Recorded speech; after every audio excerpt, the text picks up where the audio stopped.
welcome to the Narrowing Path, walking the spiritual walk. My name is Stephen Einstein. Thank y'all for joining me again today for July 5th reading of James Allen's Daily Meditations. I'm looking forward to it, and I'm looking forward to seeing what it brings today. Yesterday's was fantastic about freeing ourselves from shame and fear. And so I'm encouraged to see what today's reading from July brings, since the first four have been pretty substantial. And this will be fresh to you and fresh to me, meaning this will be my first time reading or hearing it right on this podcast with you. So you'll get my genuine response, reactions, observations, and what I relate to about the reading. So here we go. July 5th of James Allen's Daily Meditation. The universe is preserved because love is at the heart of it. The children of light who abide in the kingdom of heaven see the universe and all that it contains as the manifestation of one law, the law of love. They see love as the molding, sustaining, protecting, and perfecting power immanent in all things animate and inanimate. To them, love is not merely and only a rule of life. It is the law of life. It is life itself. Knowing this, they order their own life in accordance with love, not regarding their own personality.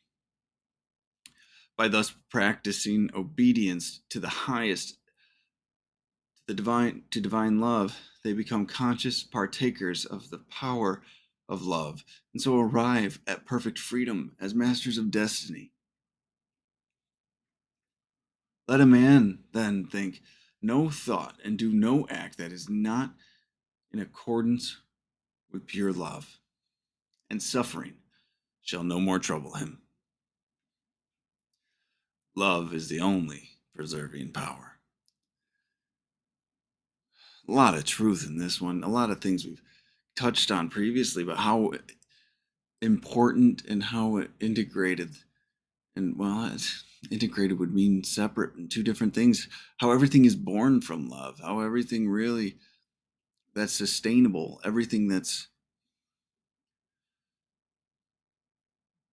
has strength and peace and calmness is born from love. And love is what the goal we are all aiming at, really, at the end of the day. So let's go through this one line by line. The universe is preserved because love is at the heart of it, right? Love is the center of creation. Creation is just love in general, isn't it? Whether it comes down to mother and child, father and child, mother and father, things like that. Love is at the heart of it. The child of light who abide in the kingdom of heaven see the universe and all that it contains as a manifestation of one law, the law of love. Everything is manifested out of love, right? When I know from my own experience, I can either function out of fear or out of love.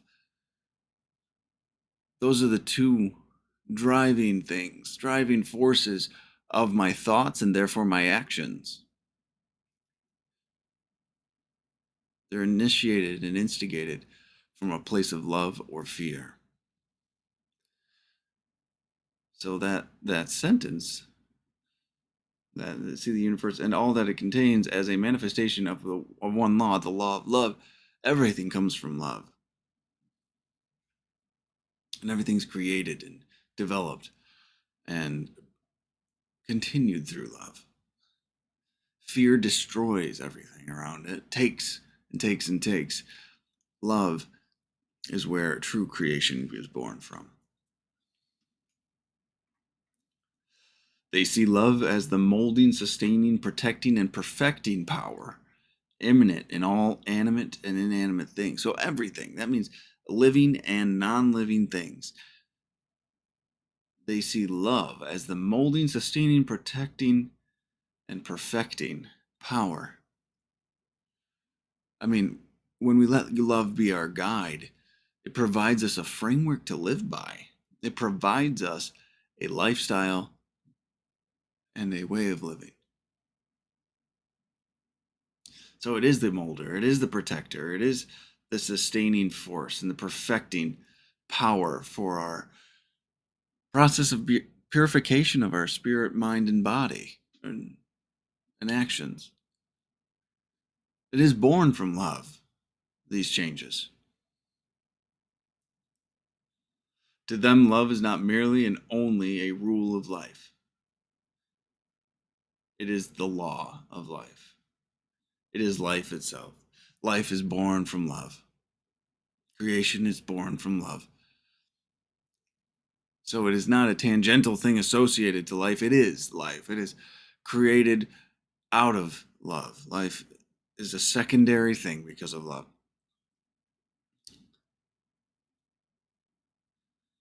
Knowing this, they order their whole life in accordance with love, not regarding their own personality. So they sidestep their selfishness, their self-centeredness, their desire for recognition, or their desire for legacy. And they choose to walk this path of love. They choose to order their whole life in accordance with love. That's what he says. That means every interaction we have with animate and inanimate things, right? With every person, place, individual, we interact and we bring love with us. We function from a place of love and caring.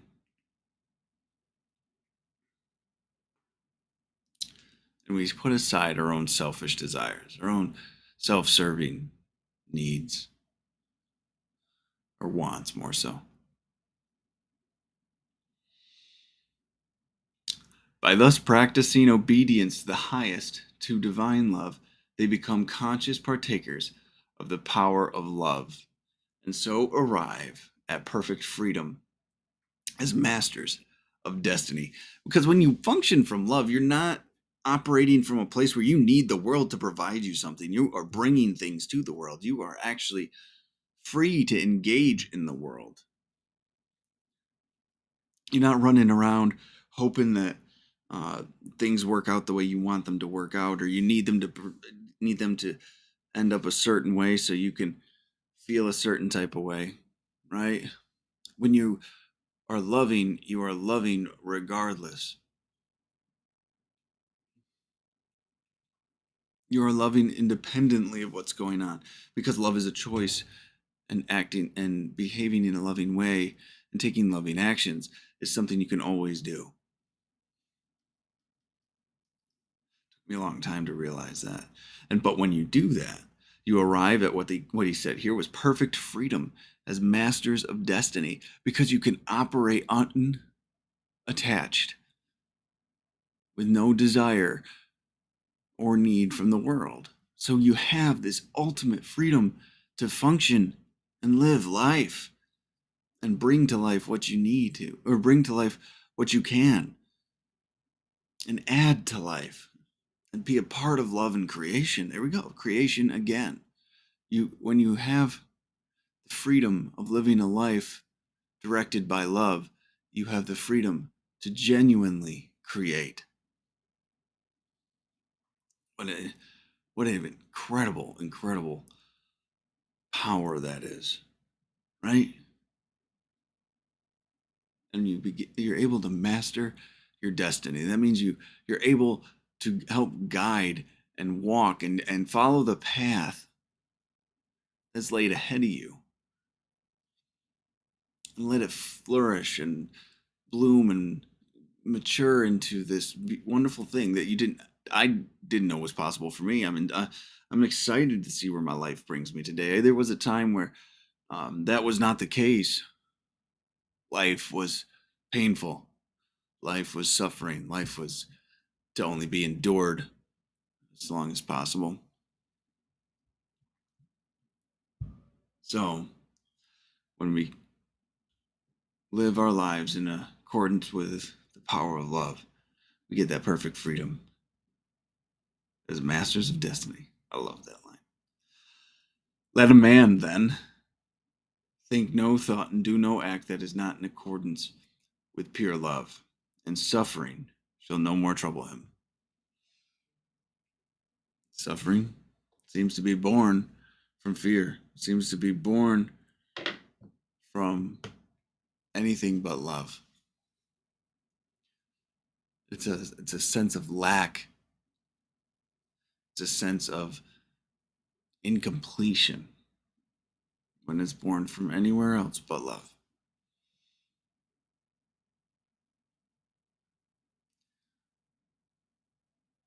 So when you can actually just give of yourself and be loving and do good things for others, just genuinely for doing the right thing for the right reason, suffering shall no more trouble him. Huge statement there. And it's been true from my experience. Those times in my life where I can actually practice this well, I get that freedom. I can sense it, I can feel it. It's an incredible experience. All right. Now this ends with love is the only preserving power. Everything else takes. Love is the only giver. Love is the only thing that can truly preserve. Love was the only thing that can truly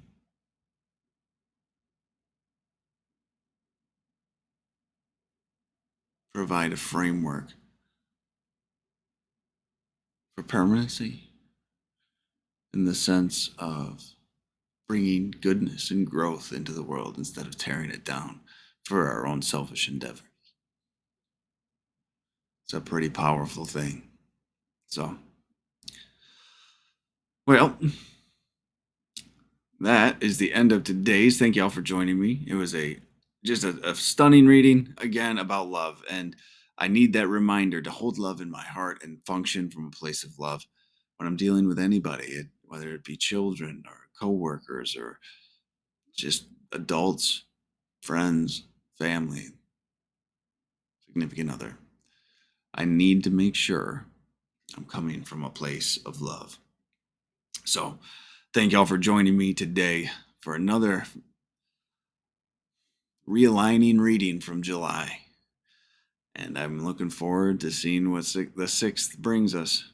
And it's probably going to be another powerful one. So, I'll be back again tomorrow.